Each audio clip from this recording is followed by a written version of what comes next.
খালা বলল, কেউ আবার আসতে পারে, তাড়াতাড়ি কাজ করেন। এরপর আমি আমার কাজ শুরু করলাম। হ্যালো বন্ধুরা, আমি আজকে তোমাদেরকে বলবো কাজের খালার সাথে ঘটে যাওয়া এক গোপন ঘটনা। বন্ধুরা, আমি আব্দুল, আমার বয়স 20 বছর, এক ইঞ্জিনিয়ারিং কলেজের সেকেন্ড ইয়ারের ছাত্র, থাকি কলকাতায় মেসে। আমার শখ গিটার বাজানো। আমাদের মেসে এক কাজের খালা আসে, সকাল বিকালের খাবার বানানো, ঘর পরিষ্কার করা, এইসব করে তারপর 10টার মধ্যে বেরিয়ে যায়। আজকে এই গল্পটি তাকে নিয়েই। খালার নাম রোকিয়া, বয়স 30 এর কাছাকাছি হবে। প্রথম থেকেই খালার সঙ্গে বন্ধুর মতোই ব্যবহার করি। খালাও আমার অনেক খেয়াল রাখে। খালাকে নিয়ে খারাপ কোনো চিন্তা করিনি কখনো, কিন্তু একটা ঘটনার পর আজ আমাদের দুজনের মধ্যে যৌন সম্পর্ক গড়ে উঠেছে। সেই ঘটনাটাই আজ বলবো। আজ থেকে প্রায় 2 মাস আগের ব্যাপার। একদিন সন্ধ্যায় অনেক বৃষ্টিতে ভিজে কলেজ থেকে বাড়ি ফিরলাম, খুব টায়ার্ড ছিলাম, তাই চান না করেই কিছু খেয়ে ঘুমিয়ে পড়লাম। পরের দিন সকালে উঠে দেখি খুব জ্বর। ইতিমধ্যে কলিং বেলের আওয়াজ, কোনো রকমে উঠে গিয়ে দরজা খুললাম। আমাকে দেখেই খালা বলল, কি হয়েছে তোমার? শরীর খারাপ নাকি? মুখ চোখের এরকম অবস্থা কেন? আমি বললাম, হ্যাঁ একটু জ্বর হয়েছে, আজকে কলেজ যাব না। তুমি একটু ঝোল ভাত করে দাও। খালা বলল, আচ্ছা। বলে ঘর পরিষ্কার করতে লাগল। একেই জ্বর, তারপর কোমরে বেশ ব্যথা করছিল। খালা বলল, তোমার কোনো চিন্তা নেই, আমি তোমার খেয়াল রাখবো এই কুদিন, বলে আমাকে উল্টো করে শুয়ে কোমরে মাসাজ করতে লাগলো। আরাম লাগাতে আমি কিছুক্ষণের মধ্যে ঘুমিয়ে পড়লাম। খালা কতক্ষণ মাসাজ করেছে জানি না। ঘন্টা 2 পরে ঘুম ভেঙে দেখি খালা তখন যায়নি, বলল, রান্না করে রেখেছি, খেয়ে নিও। আমি যাই এবার, বলে খালা চলে গেল। ওই দিনটা রেস্ট নিলাম। পরদিন রবিবার, জ্বর সেরে গেল। সকালে খালা এসে জিজ্ঞাসা করল, শরীর ঠিক আছে কিনা? আমি বললাম, হ্যাঁ, কালকে তোমার যত্নে সুস্থ হয়ে উঠেছি। খালা হাসল। তারপর কাজ করতে লাগলো। এরপর থেকে লক্ষ্য করেছি, আমার চোখাচোখি হলেই খালা হাসে, কেমন কামুক হাসি। আমি এতদিন যেগুলো ভাবিনি সেসব চিন্তা আমার মাথায় আসতে শুরু করলো। খালার দিকে ভালো করে দেখতে শুরু করলাম। এরপর থেকে খালার সাথে আমার অনেক ফ্রি কথা হয়। তার মেমোরিতে আমি খারাপ ভিডিও দিয়ে দিতাম, খারাপ পিকচার দেই। খালা দেখে কিছু বলে না। একদিন ডাক দিয়ে বললেন, জানিস, আমাদের ওই পাড়াতে একটা মেয়ে ভাড়ায় থাকতো, তার খারাপ ভিডিও বের হয়েছে। বললাম, কোথায় দেখি? মোবাইলে দেখলাম রিসিভ ফোল্ডারে। আমি বললাম, কে দিছে এটা? খালা বলল, মেস মালিকের ছোট ভাই। আমি বললাম, আপনার না ভাই হয়, আপনি তার থেকে কেমনে নিলেন? খালা বলল, আমি জানি না, সে মোবাইলটা চাইল, আমি দিলাম। পরে দেখি এটা রান্নাঘরে দেখলাম। আমি খালাকে বললাম, খালা, একদিন যে বলেছিলাম আপনার কাছে শিখব, শিখাবেন না? তিনি বলল, কি শিখবি? আমি বললাম, স্বামী স্ত্রীর মাঝে যা হয় তাই। শুধু একবার দিবেন, যা খেতে চান খাওয়া। খালা বলল, এসব করতে পারবো না। এমনি ফ্রিভাবে কথা বলি, কিন্তু খারাপ কাজ করতে পারবো না। আমি কান্নার মতো করে বললাম, আমি কিন্তু মরে যাব যদি না দেন। যদি নাই দিবেন, তবে কেন আমাকে এত আদর করেন? সবসময় ডাকেন, মাছের বড মাথাটা আমাকে দেন, বলে চলে আসলাম। সেদিন থেকে খালাকে ইমোশনাল ব্ল্যাকমেল শুরু করলাম। সেদিন দুপুরে ভাত খেলাম না। তাকে দেখিয়ে ভাতে জল ঢেলে দিলাম। সারাদিন কথা বলল না। রাতে গেলাম রান্নাঘরে। খালা বলল, ভাত খেলি না কেন দুপুরে? বললাম, এমনিতেই মন ভালো না তাই। খালা বলল, নাম্বারটা দেন, রাতে কথা বলবো। আমার নতুন একটা নাম্বার তার মোবাইলে মজনু নামে সেভ করে দিলাম। রাত 10টার সময় মিসকল দিল। আমি মেসের বাইরে আসলাম। তারপর কল দিলাম, বললাম, কি বলবেন? তিনি জানালো আমাকে যে আমি কেন পাগলামি করতেছি। খালা বলল, সে বিবাহিত, তার একটা 2 বছরের ছেলে আছে। আমি বললাম, শুধু একবার দিলে কি হয়? আপনাকে দেখলে আমি নিজেকে ঠিক রাখতে পারি না। আপনার স্বামীর সাথে থাকেন কেমন করে? খালা বলল, আমার কিছু মনে হয় না, না করলেও চলে। আমি বললাম, খালা, সত্যি একবার দেন না, চিরঋণী হয়ে থাকবো। খালা বলল, দেখা যাক কি করা যায়। এরপর ফোনে কথা বলা শুরু হয়। 2015 সালের অক্টোবর মাস। কিছুদিনের জন্য মেস বন্ধ দিবে। খালাকে বললাম, খালা, আপনি আমার সাথে প্রায় 1 বছর কথা বলতেছেন, দিবেন দিবেন করে দিতেছেন না কেন? তিনি বলল, ভয় করে, যদি কেউ জানতে পারে তবে লজ্জায় মুখ দেখাতে পারবো না। 10 দিনের জন্য মেস বন্ধ হবে, তাই খালাকে গরম করে তুলতেছি বিভিন্ন কৌশলে। 10ই অক্টোবর খালাকে কল দিয়ে বললাম, দেখুন, আমি আপনাকে পছন্দ করি এবং ভালোবাসি। আপনাকে তুমি বলতে চাই, তবে তা মোবাইলে, মেসে সবার সম্মুখে আপনি করে বলবো। খালা বলল, তোমাকেও আমার ভালো লাগে। কিন্তু আমি বললাম, কোনো কিন্তু নয়, তুমি আমার চাহিদা পূরণ করবে কিনা? খালা বলল, করব, কিন্তু কোথায়? আমি বললাম, তোমার এলাকা, তুমি জায়গা নির্ধারণ করো। অবশেষে খালা টপ গিল কিন্তু মেসে এসব করার সময় ও জায়গা হচ্ছে না।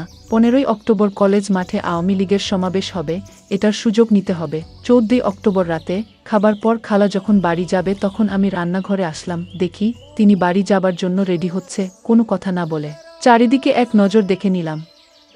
খালার কানে কানে বললাম, কালকে সবাই বাইরে থাকবে, দুপুরে মেস খালি, তখন কিন্তু দিতে হবে, নচেত আমি তোমার রান্না খাবো না। খালা কিছুই বলেনি, শুধু নির্বাক দাঁড়িয়ে থেকে চলে গেল। খালা ভাবতেই পারেনি আমি তার শরীরে হাত দিব। 15 তারিখ সকালে খাবার দেওয়ার পর বলল, তুমি তাড়াতাড়ি চলে এসো। আমি বললাম, আমি তো লোক দেখানো যাব, সমাবেশে থাকবো না, তাড়াতাড়ি চলে আসব। খাওয়া সেরে মেসের সবাই আওয়ামী লীগের সমাবেশ দেখতে চলে গেল। লোকে লোকারণ্য, রাস্তায় মানুষের ভিড়ে হাঁটা অসম্ভব। কলেজ মাঠে পৌঁছে সবার সঙ্গ ত্যাগ করে ফাঁকা স্থানে এসে খালাকে কল দিলাম, তিনি কল ধরল না। অনেকবার কল দিলাম, অবশেষে দুপুর 12টায় মিস কল দেয়া। আমি কল দিয়ে বললাম, আমি কি মেসে যাব? খালা বলল, এসো, আমি অনেক চিন্তা করে আসতেছি। কলেজ মোড়ের রাস্তা বন্ধ করে দিছে, তাই তালতলা হয়ে বিজিবি ক্যাম্পের পিছন দিয়ে ভোকেশনাল মোড় হয়ে মেসে আসলাম। মেসে পৌঁছে দেখি সাবেক কন্ট্রোলার রতন দাদা মেসে চ্যানেলে কলেজের সমাবেশ দেখতেছে। আমি বললাম, দাদা কখন এলেন বাড়ি থেকে? ও বলল, আসলাম 1 ঘন্টা আগে। কলেজ মাঠে যা ভিড়, তাই মেস এসে টেলিভিশনের সমাবেশ দেখে বিকালে বাড়ি যাব। আমি বললাম, দেখেন, আমি আমার রুমে গিয়ে খালাকে কল দিলাম। খালা রিসিভ করলে। আমি বললাম, জানু তুমি বলো কেন যে রতনদা আসছে? খালা বলল, আসছে তো কি হয়েছে, এত অস্থির হও না, আজকে তোমাকে দিব, কথা দিলাম। আমি বললাম, কি করে দেবে? খালা জানালো, তোমার চাহিদা পূরণ করব রাতে, তুমি তৈরি থেকো। আমি বললাম, কেমনে, কখন দিবে, কোথায় দিবা? খালা বলল, সন্ধ্যা 7টার সময় তুমি মেসের পাশের পুকুর পাড়ের ঝুপে গিয়ে আমায় ফোন দিবা। আমি বললাম, আচ্ছা। আমি সন্ধ্যা 6:30-এ রান্নাঘরে গেলাম, খালাকে বললাম, মনে আছে তো, আর মাত্র 3 মিনিট বাকি আছে, আমায় মিস কল দিবেন, আমার মেসে থাকার দরকার নাই, বাইরে আছি। 7টার সময় কল দিলাম। খালা বলল, আরেকটু সবুর করো, তরকারি রান্না বসায় দিয়ে যাচ্ছি, একটু অন্ধকার হোক। আমি 1 ঘন্টা যাবৎ ঝুপে বসে মশার কাম সঙ্গে করছি। 7:30 এ খালা কল দিল। আমি কেটে কল ব্যাক করলাম। তিনি বললেন, কোথায়? আমি বললাম, ঝোপের আড়ালে, শীঘ্র আসো। 5 মিনিট পর খালা আসলো। আমি তাকে টেনে ঝোপের আরও আড়ালে নিয়ে গেলাম। তিনি শরম পেয়ে বলল, আজ না, পরে আর একদিন হবে। আমি খালা শুনলাম না। খালা বলল, কেউ আবার আসতে পারে, তাড়াতাড়ি কাজ করেন এবারে। আমি খারাপ কাজ করা শুরু করি। কিছুক্ষণ পর মজা নেয়া হয়ে গেলে আমি ওখান থেকে চলে যাই। খালা ও তার কাজ চলে যায়। আমি ওখান থেকে মেসে না গিয়ে দোকান গেলাম। একটা চানাচুর প্যাকেট আর একটা জর্দা দিয়ে পান নিলাম খালার জন্য। 10 মিনিট পর মেসে গিয়ে খালাকে দিলাম। দেখি খালা লজ্জা পাচ্ছে, আমিও লজ্জা পাচ্ছি। এরপর থেকে 2 বছর পর্যন্ত আমরা মজা করতাম, তারপর আমি মেস চেঞ্জ করে নেই। যাই হোক, আজকের ভিডিওটি এই পর্যন্ত। যদি আমাদের ভিডিওগুলি ভালো লাগে তাহলে লাইক, কমেন্ট এবং শেয়ার করুন। আর সবার আগে ভিডিও পেতে আমাদের চ্যানেলটাকে সাবস্ক্রাইব করুন এবং পাশে আসা বেল আইকনটি অল করে দিন। তুমি যখন কাজে যাও, দুলাভাই তখন আমাকে বলে, চলো আমরা রুমে গিয়ে গল্প করি, সিনেমা দেখি। তুমি বাসায় না থাকলেই দুলাভাই শুধু আমায় তার রুমে ডাকে আর বলে, আমার মাথায় কেমন জানি ঝিনঝিন করে ব্যথা করছে, একটু মাথায় মালিশ করে দে তো, তাহলে হয়তো মাথার ব্যথাটা কমে যেতে পারে। দুলাভাই বলে, তোর বোন তো সারাদিন অফিসের কাজে থাকে, আমার দেখাশোনা তোকে করতে হবে। 11 বছরের ছোট বোনের মুখে এমন কথা শুনে থমকে দাঁড়ায় মিতু। বোনকে কাছে টেনে নিয়ে মাথায় হাত বুলিয়ে জিজ্ঞাসা করে, হেনা বইনা আমার, কি কও এইসব? উনি তোমার ভাইয়ের মতো, তোমারে অনেক স্নেহ করে। সেই দিন তুমি কাজে যাওয়ার পর দুলাভাই আমারে কইল, হেনা পানি দে। আমি পানি নিয়া যাইতেই আমাকে বলল, তোরে অনেক টাকা দিমু, তুই স্কুলে গিয়ে ফুচকা খাবি, বন্ধুদের নিয়ে ঘুরতে পারবি, তুই শুধু আমার একটা কথা রাখবি। দুলাভাই কি বলতে তা না শুনেই আমি চলে এলাম। মিতু চমকে উঠল, কি শুনছে ছোট বোনের মুখে এইসব? একমাত্র ছোট বোন হেনা। বাবা মা ছোট থাকতেই মারা যায়, বাসায় বাসায় কাজ করে দুজনের পেট চালাতো মিতু। একদিন শাকিলের সাথে পরিচয়। শাকিল ছিল কেয়ারটেকার, সেই বাসায় কাজ করত মিতু। প্রথম প্রথম লজ্জায় কথা বলতে পারত না শাকিলের সাথে, আস্তে আস্তে দুজনের প্রেম গড়ায়, তারপর বিয়ে। বিয়ের পর থেকেই হেনা ওদের কাছে। 1 বছর হয়েছে মিতু আর শাকিলের বিয়ে। মিতু সকাল হলেই রান্না সেরে চলে যায় কাজে। শাকিল যে বাসার কেয়ারটেকার, সে বাসায় ঘর উঠিয়ে থাকতে দিয়েছে মালিক, তাই শাকিল সারাদিন বাড়িতে থাকে। হেনাকে একটা স্কুলে ভর্তি করেছে মিতু, সকাল থেকে বোটা পর্যন্ত স্কুল। বাকিটা সময় ঘরের টুকটাক কাজ করে। হেনা দেখতে চমৎকার, কিন্তু মিতু দেখতে তেমন সুন্দর ছিল না। তাছাড়া বাকিটা দুই বোনের একরকম দেখতে, কিন্তু ইদানিং হেনা একটু বেড়ে উঠেছে। 12 বছরে পা দিয়েছে সেদিন। শাকিল দিন দিন হেনার দিকে অন্যরকম দৃষ্টিতে চেয়ে থাকে, যেটা হেনা পছন্দ করত না। মিতু কাজে গেলেই এটা ওটার বাহানায় রুমে ডাকে হেনাকে শাকিল। হেনাকে দিয়ে শাকিল তার সুকেসের চাবি দিয়ে বলে, তুই সুকেস থেকে আমার হিসেবের খাতাটা এনে দে তো। মাঝে মাঝে বলতো, দেখ, হিসাব করতে করতে আমার মাথা ব্যথা শুরু হয়ে গেছে, একটু মাথাটা ম্যাসাজ করে দে, তাহলে ব্যথাটা হয়তো কমে যাবে। দুলাভাই আমার কপালে হাত দিয়ে বলল, তোর শরীর এত গরম কেন? দেহি দেহি, কাছে আয়, তোর জ্বর আইলো নাকি? হেনা বলল, না, শরীরের জ্বর নেই, গরমের যে তাপমাত্রা পড়ছে এমনিই শরীর গরম থাকে। হেনা তার দুলাভাইয়ের বাহানা বুঝতে পারে, তাই তো কিছু না বলে দৌড়াতে দৌড়াতে বাইরে চলে আসে, অপেক্ষা করে বুবুর জন্য। কাছ থেকে সবেমাত্র এসেছে মিতুর আতি। হেনা তার বুবুর কাছে এসে কান্না করে বলল, আমি তোমার সাথেও কাজে যাব। আমি বাড়িতে একা একা থাকব না। ছোট বোনের এসব কথা শুনে মনটা এক অজানা ছটফট করছে। কি করবে এখন মিতু? হেনার যে মিতু ছাড়া কেউ নেই। এমন সময় শাকিল ঘরে এসেই মিতুকে দেখে বলল, মিতু, তুমি আইছ? হেনার গায়ে জ্বর দেখলাম। তুমি দেখতো মাইজাডার কি হইল? জ্বর হইলে ওরে ডাক্তারের কাছে নিতে হইব। মিতু শাকিলের এমন কথা শুনে একটু অবাক হলো। কই, শাকিলের কথায় তো কোনো খারাপ কিছু নেই, তাইলে কি হেনা ছোট মানুষ হইয়া ভুল কিছু কইল? শাকিল তো হেনার ভালোই চায়। হেনা হয়তো ওর দুলাভাইরে ভয় পায়, তাই এমন ভুল বুঝো। ছোটবেলা থেকে মায়ারা এমন, খুব সহজে যাকে তাকে ভয় পেয়ে বসে। তাই তো মিতু ব্যাপারটা সহজভাবে নিয়ে হেনার গায়ে হাত দিয়ে দেখে সত্যি জ্বর। আরও শিওর হয়ে গেল হেনা শাকিলকে ভুল বুঝছে। হেনাকে মিতু বলল, হেনা, তোর গায়ে তো সত্যি জ্বর, চল তোরে ওষুধ আয়না দেই। এই বলেই মিতু হেনাকে নিয়ে ডক্টর দেখাতে চলে গেল। শাকিল মিটমিট করে হেসে দিয়ে বলল, হেনা, তুই যতই আমার নামে নাশিল করস, তোরে আমি একদিন সত্যি সত্যি। যেতে যেতে মিতু হেনাকে বলল, হেনা, তুই মানুষটার নামে এমন মিছা কথা কইতে পারলি? তোর কত খেয়াল রাখে দেখছোস। হেনা বলল, বুবু, তুমি আমার কথা বিশ্বাস করো, দুলাভাই আমারে খালি তার রুমে ডাকে আর কি জানি বলতে চায়, কিন্তু বলতেও পারে না। আরে তোর দুলাভাই তোর ভালো চায়, আর এই জন্য তোকে চোখে চোখে রাখে। বোকা মেয়ে, কিছুই বুঝিস না। মিতু ছোট্ট হেনাকে বুঝিয়ে বলল। শাকিল একেবারে সাধাসিধে, ভুলটা হেনার। আমি মিতুকে বললাম, বুবু, যেদিন কিছু একটা হবে সেদিন আমার কথা বিশ্বাস করবে, তার আগে নয়। বুবু আমায় জারি দিয়ে বলল, বাদ দে এসব কথা, এখন ডাক্তার দেখাবো। ডাক্তার বলল, হেনার শরীরে জ্বর, আর তাই তাকে ভালো ওষুধ খাওয়াতে হবে। হেনার জন্য ওষুধ নিয়ে বাসায় চলে আসলাম। হেনার সমস্ত ওষুধের খরচ শাকিল দিল। আমি হেনাকে বললাম, হেনা, দেখছিস আমাদের কত কেয়ার করে তোর দুলাভাই। ওষুধের সমস্ত খরচ শাকিল দিয়ে দিল। বুবু আমার মনের কথাটা বুঝল না। বুবু, তুমি শুধু শাকিল ভাইয়ের উপরের দিকটাই দেখলে, ভিতরের রূপটা দেখলে না। রাতে খাওয়া দাওয়া শেষ করে হেনা শুয়ে পড়ল। আমি হেনাকে বললাম, কিরে হেনা, তুই ওষুধ খেলি না? ওষুধ না খেলে তোর জ্বর ভালো হবে না, তুই দিন দিন অসুস্থ হয়ে যাবে। বুবু, আমার গায়ে জ্বর নেই, আমি ওষুধ খাবো না, আমি সুস্থ আছি। কি বলছিস পাগলি মেয়ে? ডাক্তার বলল জ্বর আছে, আর সে বলছে জ্বর নেই। বুবুর জোড়াঝুড়িতে আমি জ্বরের ওষুধটা খেয়ে নিলাম। আমার কিছুই করার ছিল না। আমি জানতাম আমি যদি বুবুর কথা না শুনি, বুবু অনেক কষ্ট পাবে, কারণ এই পৃথিবীতে বুবুর আমি ছাড়া আর কেউ নাই। আর তাই আমি বুবুকে কষ্ট দিতে চাই না। কিন্তু বুবু আমার একটা কথা কোনোভাবেই বিশ্বাস করছে না। কিন্তু বুবু বিশ্বাস করবে সেই দিন, যেদিন আমার একটা কিছু হবে, তার আগে না। কিছুদিন পর বুবুর অফিস বন্ধ দিয়েছিল 1 সপ্তাহ। সারাদিন বুবু বাড়িতে থাকত। আমি স্কুলে যেতাম আর 2টা বাজে চলে আসতাম। কিন্তু বুবু এই 1 সপ্তাহ বাড়িতে থাকাতে শাকিল ভাই কেমন জানি হয়ে গেছে। দুলাভাই মেজাজ দেখি কিটকিটে হয়ে গেছে।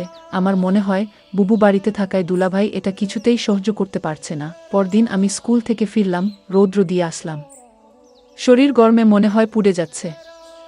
দুলাভাই তখন আমার কপালে হাত দিয়ে বলল, সর্বনাশ, মেয়েটা তো আজ জ্বরে পুড়ে যাচ্ছে, তাড়াতাড়ি চলো ডাক্তারের কাছে নিয়ে যাই। বুবু তখন বলল, তুমি হেনাকে নিয়ে ডাক্তার দেখে আসো, আমি বাড়ির রান্না ভাড়ার কাজটা সেরে নেই।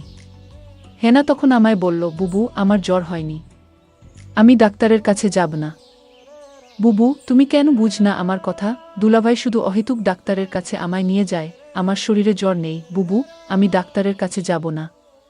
দুলাভাই বলল, আচ্ছা তুমি যখন যেতে চাচ্ছ না, তাহলে আমি গিয়ে ওষুধ নিয়ে আসি। বুবু বলল, দেখছিস তোর দুলাভাই কত ভালো। তোর একটু সমস্যা হলেই তোর জন্য কত কিছু করে। আজকাল এমন মানুষ পাওয়া বড়ই কঠিন। হেনা, বুবু, তুমি দুলাভাইকে চিনতে পারোনি। তুমি মানুষটার সাথে সংসার করছো, অথচ তার মন মানসিকতা সম্পর্কে তোমার ধারণা নেই। বুবু, বুবু, দুলাভাই তোমার সামনে আমার সাথে ভালো আচরণ করে। চুপ কর, তোর দুই ভাইয়ের নামে কোনো বদনাম করবি না। আমি বুবুর কথা শুনে অবাক হলাম আর মনে মনে বললাম, বুঝবে বুবু, বুঝবে।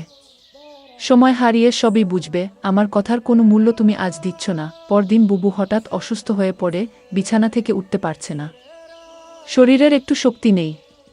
বুবুর শরীরে প্রচণ্ড জ্বর চলে আসছে। দুলাভাই বুবুর অসুস্থতা দেখেও বলছে, আমার আজ একটা জরুরি কাজ আছে বাহিরে, আমার আসতে একটু লেট হবে। দুলাভাইকে বললাম, বুবুর গায়ে তো জ্বর আসছে, বুবুকে ডাক্তারের কাছে নিয়ে যেতে হবে। দুলাভাই বলল, তুই একটু নিয়ে যা। আমি আজ যেতে পারবো না, কারণ আজ আমার জরুরি কাজ আছে। আমি বুবুকে বললাম, বুবু দেখলে আজ তুমি অসুস্থ, তাই তোমাকে ডাক্তার দেখাতে নিয়ে গেল না। আজ যদি আমি অসুস্থ হতাম তাহলে দেখতে কত দরদ দেখাতো। বুবু আমার কথা শুনে কিছুটা আমার কথা বিশ্বাস আসলো। বুবু তখন মনে মনে বলল, ঠিক আছে, শাকিলের মতলব সম্পর্কে আমার জানতে হবে। শাকিল কি আসলে সে উপরে উপরে ভালো, নাকি সত্যি শাকিল একজন ভালো মানুষ? রাতে শাকিল ঘরে ফিরল। ডাইনিং টেবিলে খাবার ছিল। সে নিজ হাতে খাবার খেয়ে সোজা ঘুমিয়ে গেল। আমি আশ্চর্য হয়ে গেলাম, আমার খুব কষ্ট হচ্ছিল। শাকিল আমায় অসুস্থ দেখে গেল, অথচ একবারও জিজ্ঞেস করল না, তোমার কি জ্বর কমেছে? শাকিল জানি কেমন হয়ে গেছে। অথচ গতকাল আমার বোনের জ্বর আসলো, তার প্রতি সে কত না কেয়ার দেখালো। এসব চিন্তা করতে করতে আমার রাতে ঘুম হচ্ছিল না। আমি সারা রাত ঘুমাতে পারিনি। তাহলে আমার ছোট বোনটা যা বলল তা কি সত্যি বলেছে? না, এ হতে পারে না। সকালে ঘুম থেকে উঠে দেখি শাকিল নাস্তা না করে চলে গেছে। আমি তাকে ফোন করছিলাম। সে ফোন ধরে বলল, আমি একটা কাজে আছি, আমি তোমায় পরে কল দিচ্ছি। আমি তখন শাকিলকে বলতে চেয়েছিলাম, শাকিল, আমার 2 দিন ধরে জ্বর, আমার জন্য কিছু ওষুধ নিয়ে এসো। সেটা বলার আগেই সে ফোন কেটে দিল। আমি ভাবলাম কিছুক্ষণ পর আবার ফোন দিব। প্রায় 2 ঘন্টা পর আমি শাকিলকে ফোন করলাম। আমি বললাম, 2 দিন ধরে আমি অসুস্থ, তুমি আমার খোঁজ রাখনি কেন? শাকিল বলল, আরে আমি এই 2 দিন একটু বিজি ছিলাম, তাই কোনো খোঁজ রাখতে পারিনি। তারপর আমি বললাম, যদি পারো তাহলে আমার জন্য কিছু ওষুধ নিয়ে এসো। ঠিক আছে, ঠিক আছে, আমি নিয়ে আসব। এখন ফোন রাখো। আমার মনে হলো আমি তাকে ফোন দিয়ে বিরক্ত করেছি। একদিন রাতে শাকিল ঘুমাচ্ছিল। হঠাৎ মধ্যে রাতে দেখি শাকিলের রুমে নাই। আমি রুমের চারদিক ভালো করে খুঁজতে লাগলাম, কোথাও শাকিলকে দেখতে পাইলাম না। তারপর দরজা খুলে রুম থেকে বের হয়ে দেখলাম হেনার দরজার কাছে গিয়ে হেনাকে ডাকছে। আমি বললাম, শাকিল, তুমি হেনাকে ডাকছো কেন? শাকিল আমাকে দেখে চমকে গেল। শাকিল বলল, আর বলো না, হেনার ঘরে আমার ল্যাপটপটা রাখা ছিল, তাই হেনাকে ডাকছি। কারণ ল্যাপে অনেক হিসাব পড়ে রয়েছে, তা আজ রাতে শেষ করে অফিসে জমা দিতে হবে। শাকিল, তুমি আমার সাথে মিথ্যা বলো না। আমি জানি তুমি জব করো না, আর তাহলে তোমার অফিসে কিসের কাজ? মিতু, তুমি আমার মুখের উপর তর্ক করো না। আমি যা বলছি তাই সত্যি। আমি নতুন একটা অফিসে জব নিয়েছি। আমি তার সাথে আর কথা বাড়ালাম না। শাকিলের প্রতি আমার সন্দেহের মাত্রাটা বেড়ে চল। এখন শাকিলকে আমার তেমন বিশ্বাস হয় না। কখন কি করে বসে তার কোনো ঠিক নেই। আমি শাকিলকে বললাম, যেহেতু তুমি একটা চাকরি পেয়েছ, তাহলে আমার আর কাজের দরকার কি? আমি না হয় বাসায় থাকলাম, তুমি চাকরি করো। শাকিল তখন আমায় ধমকে সুরে বলল, তোমার যে বোন রয়েছে তার লেখাপড়ার খরচ কি আমি দিব? তুমি তোমার কাজ করো, আমি আমার কাজ করি। শাকিলের কথা শুনে বুঝতে পারলাম তার আসল চেহারাটা বের হয়ে আসছে ধীরে ধীরে। আমি বললাম, ঠিক আছে শাকিল, তোমার কোনো চাকরি করতে হবে না, আমি তো আছি। দেখলাম শাকিল অনেক খুশি হয়ে গেল। পরদিন আমি কাজে চলে গেলাম। বাড়িতে হেনা আর শাকিল। আমার এই দিন কাজে কিছুতেই মন বসছিল না। কারণ আমার খুব চিন্তা হচ্ছিল আমার বোনটাকে নিয়ে। আমি যেখানে কাজ করতাম সেই মালিককে বললাম, আজ আমায় একটু আগে ছুটি দিয়ে দেন, আমার বাসায় একটু সমস্যা। মালিক বলল, ঠিক আছে, আজ তোমাকে আগে ছুটি দিয়ে দিব। কোনোরকম অফিসের সময়টা গেল। আমার ডিউটি হচ্ছে সকাল 8টা থেকে রাত 8টা। কিন্তু আজ আমি বিকাল 4টায় ছুটি নিয়ে বাসায় চলে আসলাম। বাসায় এসে দেখি বাড়িতে কেউ নাই, একদম নিস্তব্ধ। আমি হেনাকে ডাকছি, হেনা কোথায় তুই? আবার শাকিলকে ডাকছি, শাকিল কোথায় তুমি? আমি কারো সাড়া শব্দ পেলাম না। সমস্ত বাড়ি খুঁজছিলাম, কাউকে দেখতে পাচ্ছিলাম না, শুধু একটা জায়গা বাকি ছিল। আর সেই জায়গাটা হলো বাথরুম। আমি বাথরুমের দিকে গেলাম। গিয়ে যা দেখলাম তা দেখে আমার মনে হচ্ছিল আমার দম আটকে গেল। আমি দেখলাম হেনা একপাশে পড়ে আছে। আমি দৌড়ে কাছে গিয়ে হেনাকে ডাকলাম, হেনা বোন আমার, তোর কি হয়েছে? হেনার কোনো সাদা শব্দ নেই। চিৎকার করে হেনাকে ডাকছি, এই হেনা উঠ। তোর কি হয়েছে বোন?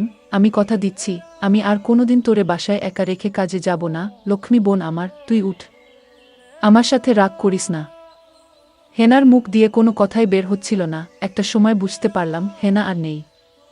হেনা আমার সাথে অভিমান করে চলে গেছে। হেনা মরে গেছে। আমি কাঁদছিলাম আর বলছিলাম, হেনা বোন আমার, তুই একবার উঠে।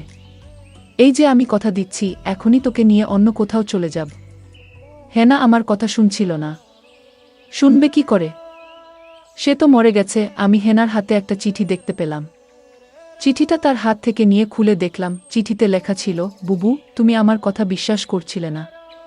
আমি অনেক কষ্ট নিয়ে দুনিয়া থেকে চলে গেলাম। এর কারণ হলো আমার দুলাভাই। বুবু, তুমি আমাকে ক্ষমা করে দিও। আর তোমার প্রতি একটা অনুরোধ, তুমি শাকিলকে ছেড়ে চলে যেও। তা না হলে আমার আত্মা শান্তি পাবে না। আমার আর বুঝতে বাকি রইল না কেন হেনা দুনিয়া ছাড়ল, কি ঘটেছিল। আমার বোন ঠিকই বলেছিল, বুবু, তুমি সময় হারিয়ে সব বুঝবে। আজ আমার বোনের কথার ফল আমি পেয়ে গেলাম, কিন্তু আমি এর শেষ দেখে ছাড়ব। আমি শাকিলকে খুঁজতে লাগলাম। আমি শাকিলকে কোথাও খুঁজে পাচ্ছিলাম না। তারপর আমার বোনের হাতে চিঠি দিয়ে শাকিলের নামে মামলা করলাম। শাকিলের সারা জীবনের জেল হয়ে গেল। বন্ধুরা, আমি কষ্ট করে তোমাদের জন্য গল্প তৈরি করি। যদি গল্পটি ভালো লাগে তাহলে ভিডিওতে একটি লাইক করে পাশে থাকবেন। আর এরকম নতুন নতুন গল্প পেতে আমার চ্যানেলটি সাবস্ক্রাইব করে পাশে থাকবেন। ধন্যবাদ। শিল্পা সঙ্গে সঙ্গে আমায় কিস করল প্রায় 5 মিনিট। তারপর যা হলো শুনলে আপনার প্যান্ট ভিজে যাবে। আজকে আমি বলবো আমার প্রেমিকা ও তার বান্ধবীর সাথে ঘটে যাওয়া গল্প। আমি শুভ, বিএসসি কমপ্লিট করে এমএসসির জন্য ট্রাই করছি। আমার গার্লফ্রেন্ড নার্সিং পড়ছে, লাস্ট ইয়ার। আমাদের গ্রামে বাড়ি।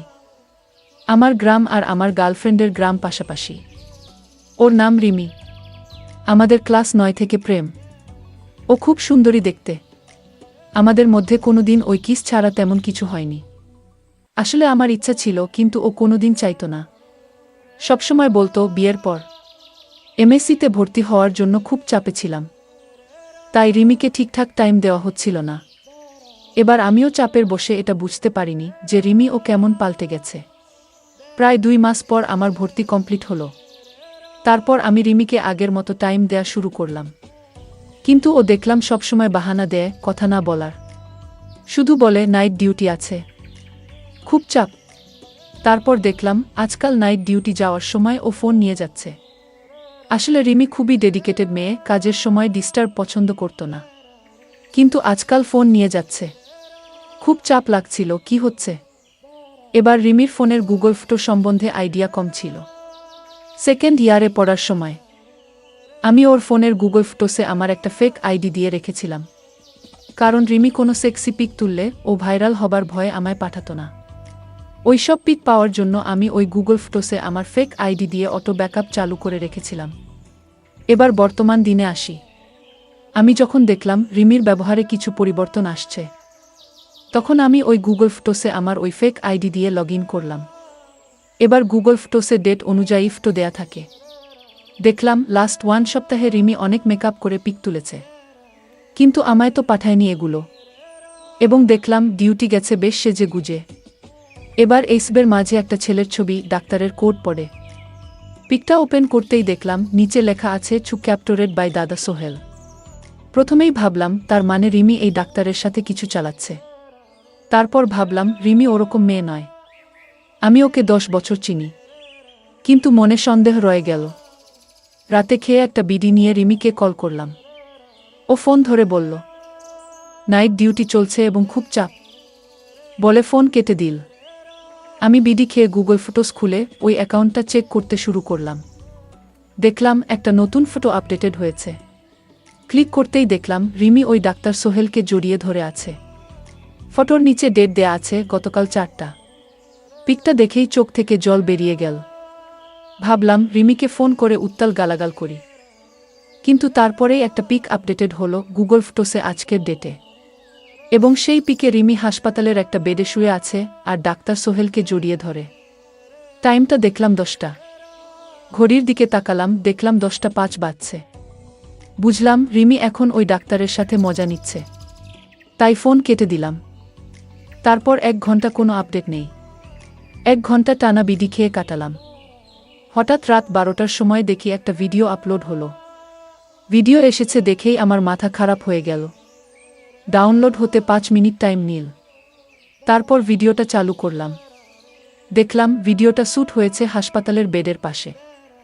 যে হার্ট রেট দেখানোর মেশিন থাকে তার পাশে ফোন রেখে। আর দেখলাম ওই ডাক্তারটা রিমির সাথে খারাপ কাজ করছে। রিমি কষ্টে খুব ছটপট করছিল আর ওই ডাক্তার রিমির মুখ চেপে ধরে রেখেছে। আমার অনুযায়ী এটা রিমির প্রথম, তাই। কিন্তু ভিডিওটা শেষ হতেই আমার খুব কান্না পেল। নেক্সট দিন ওর কলেজ হাসপাতালের সামনে চলে গেলাম, মাথা ঠান্ডা করে পুরো ব্যাপারটা জানতে। কিন্তু রিমি কলেজের গেটের বাইরে এলো না। ও বল ওর শরীর খারাপ। তখনই হঠাৎ শিল্পা হলো রিমির বেস্ট ফ্রেন্ড। ও আমাকে দেখেই মাথা নিচু করে নিল। তারপর আমি ওর সামনে গেলাম আর বললাম, চলো একটা সিগারেট খাই। আমি জানতাম শিল্পা সিগারেট খায়। এর আগে আমি, রিমি, শিল্পা একসাথে বেরোলেই সিগারেট খেতাম আমি আর শিল্পা। রিমি সিগারেট খেত না। সিগারেট জ্বালিয়ে আমি শিল্পাকে জিজ্ঞেস করলাম, কতদিন চলছে রে এসব? ও চোখ বড় বড় করে আমার দিকে তাকালো। ও বলল, কিসের কথা বলছিস? আমি বললাম, রিমি যা করছে আশা করি তোরা জানিস। ও অনেকক্ষণ না জানার ভান করল। তারপর বলল, ও কদিন খুব পর্ন দেখছে। তারপর কাল রাতে ও ফার্স্ট ইন্টারকোর্স করেছে। তুই কি জানিস? আমি বললাম, জানি। শিল্পা বলল, তোর খারাপ লাগছে না? আমি বললাম, একটু লাগছে, কিন্তু ও যদি মজা পেয়েছে তাহলে ও কি করছে আমি সব জানতে চাই। শিল্পা বলল, দেখ, ও ওই ডাক্তারের সাথে অনেকটা সময় কাটায়, এবার তাই হয়তো ওদের মধ্যে কিছু শুরু হয়েছে। তবে ও কিন্তু তোকে ভালোবাসে। আমি বললাম, চল ময়দান যাই, একটা করে বিয়ার খাবো। ও রাজি হলো। ময়দান এগিয়ে দুজনে বিয়ার খেলাম। তারপর শিল্পা বলল, রিমি ভুল করছে জানি, কিন্তু আমি ঠিক করে দেব, তুই চাপ নিস না। আমি বললাম, শিল্পা, তোকে কিস করব। শিল্পা বলল, এখানে? আমি বললাম, তাহলে তোর আমায় কিস করতে কোনো প্রবলেম নেই। শিল্পা লজ্জায় পড়ে গেল। শিল্পা বলল, দেখ, তোকে আমি খুব ভালোবাসি, কিন্তু বেস্ট ফ্রেন্ডের বয়ফ্রেন্ড, তাই নিজেকে কন্ট্রোলে রাখি। আমি বললাম, আমিও তোকে খুব ভালোবাসি। শিল্পা সঙ্গে সঙ্গে আমায় কিস করল প্রায় 5 মিনিট। তারপর আমি সঙ্গে সঙ্গে একটা ওলা বুক করলাম আর ড্রাইভারকে বললাম, পিছনে তাকাবে না, 500 টাকা এক্সট্রা দেব। তারপর আমরা দুজন গাড়ির ভেতর খারাপ কাজ করলাম। আমি আনন্দে পাগল হয়ে গেলাম। তারপর আমরা দুজনের রুমে চলে গেলাম এবং আমরা এখন থেকে সবসময় ফোনে কথা বলতাম। আমরা মাঝে মধ্যে দেখা করতাম আর হোটেলে গিয়ে আমরা আমাদের চাহিদা মেটাতাম। শিল্পা আমাকে একদিন ওর রুমে নিয়ে গেল। রুমে কেউ নেই। আমরা রুমে গিয়ে বসলাম। তখন রাত 8টা বাজে। রুমে আমরা সামনাসামনি বসলাম ও বিভিন্ন বিষয়ে গল্প করছি। আমরা রাতের খাবার হোটেল থেকে নিয়ে এসে খেয়ে নিলাম। আমি ওর ওয়াশরুমে গেলাম। ওয়াশরুম থেকে এসে রুমে ঢুকতেই আমি আকাশ থেকে পড়লাম। শিল্পা আমার দিকে পিঠ করা অবস্থায় ঝুঁকে ব্যাগে কি যেন করছে। আগে কখনোই এমনভাবে শিল্পাকে দেখিনি। আমাকে দেখে শিল্পা ঝট করে পিছনে তাকিয়ে এগিয়ে এসে আমায় ধরে বলল, কি হলো? কি হলো? আমি বললাম, কি করছিলে? ও বলল, ড্রেস চেঞ্জ করব, ড্রেস খুঁজছিলাম।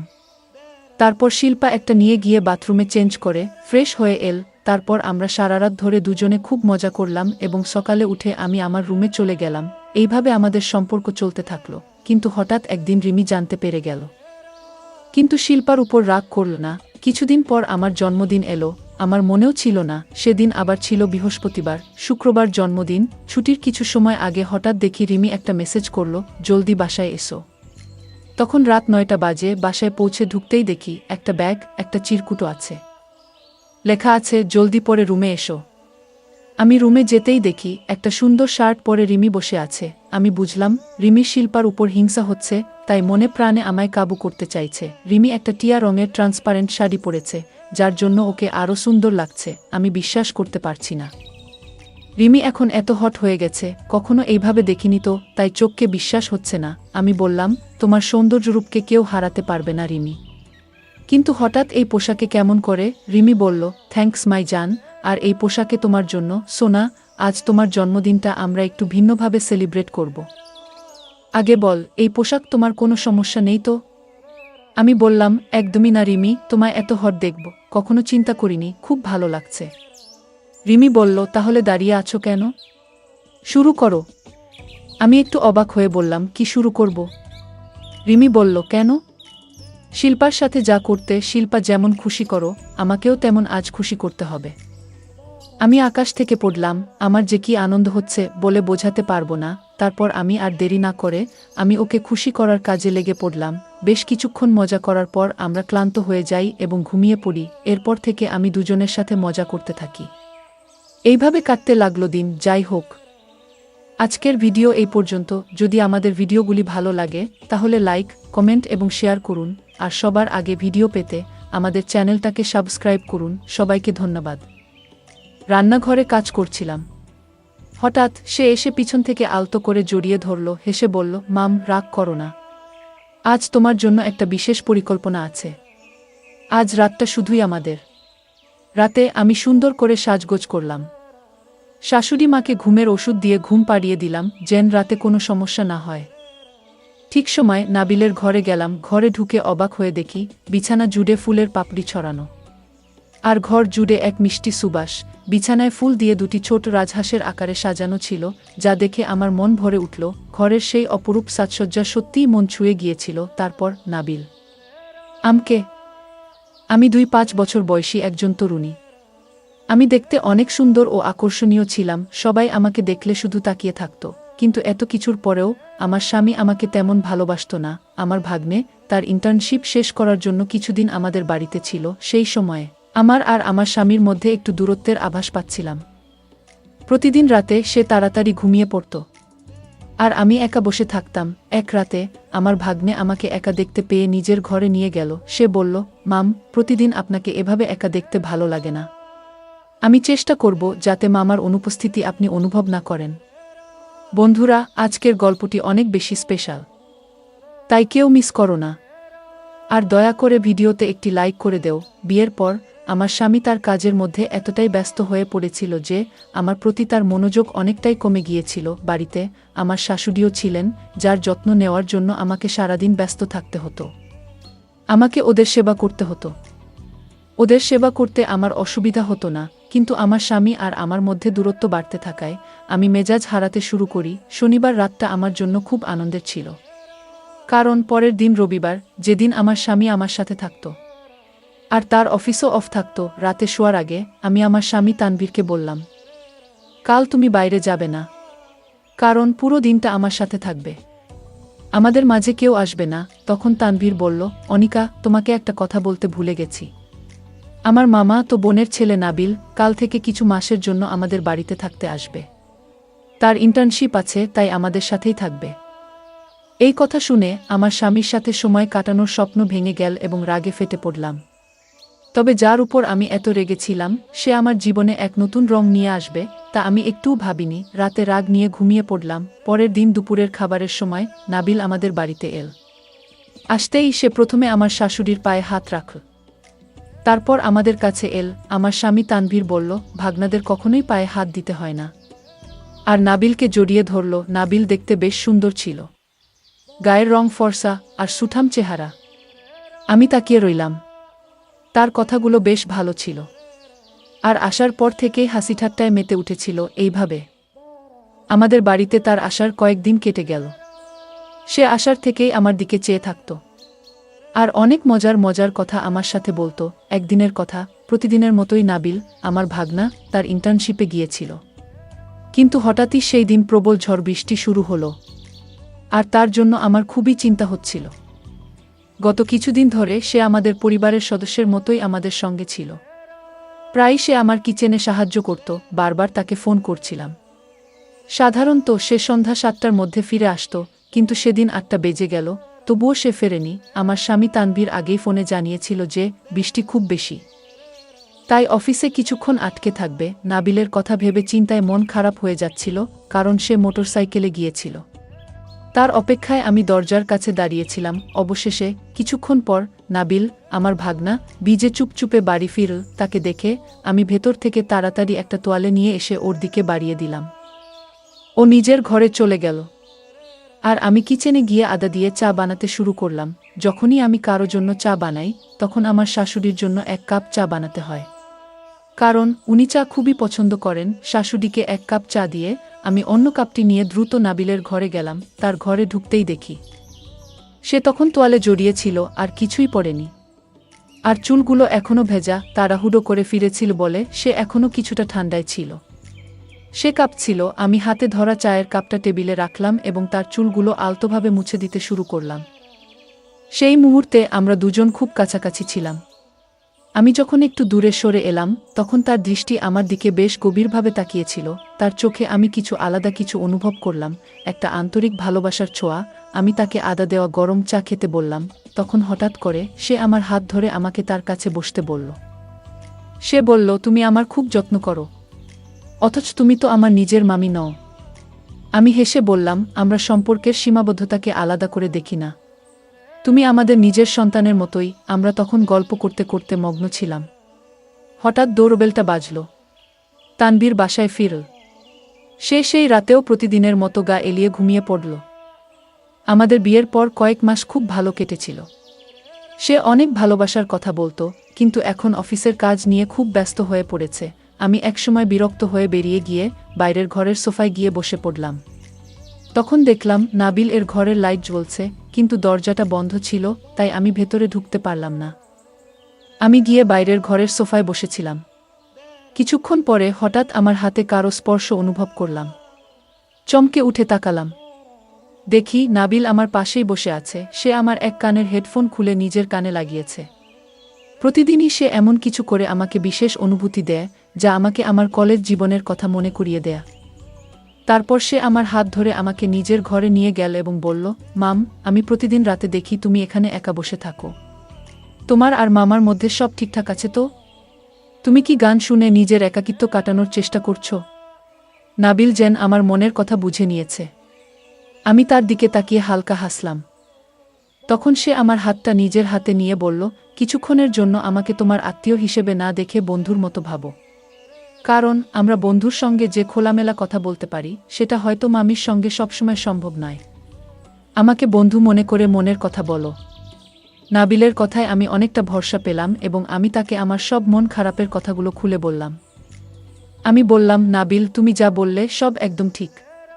তুমি এত অল্প সময়ে আমার মনের সব কিছু বুঝে নিয়েছ। কিন্তু আমার স্বামী যেন এখন আমাকে ভুলেই গেছে। মনে হয় সে আর আমাকে ভালোবাসে না, তাই হয়তো আমাকে সময় দেয় না। আমাদের মাঝে বেশ কিছু দূরত্ব তৈরি হয়েছে।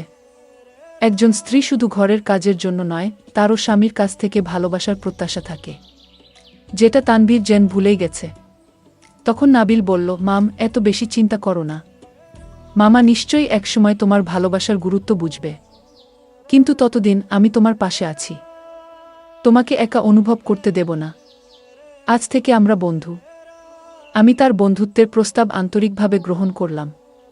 তারপর সে আমার মোবাইলে গান চালিয়ে দিল এবং আমরা একসঙ্গে একটি হেডফোনে গান শুনতে লাগলাম। তার ঘরের বিছানায় বসে গান শুনতে শুনতে আমি কখন যে তার কাঁধে মাথা রেখে ঘুমিয়ে পড়েছিলাম বুঝতেই পারিনি। হঠাৎ দরজায় টোকা পড়ে, সেই আওয়াজে আমার ঘুম ভাঙল।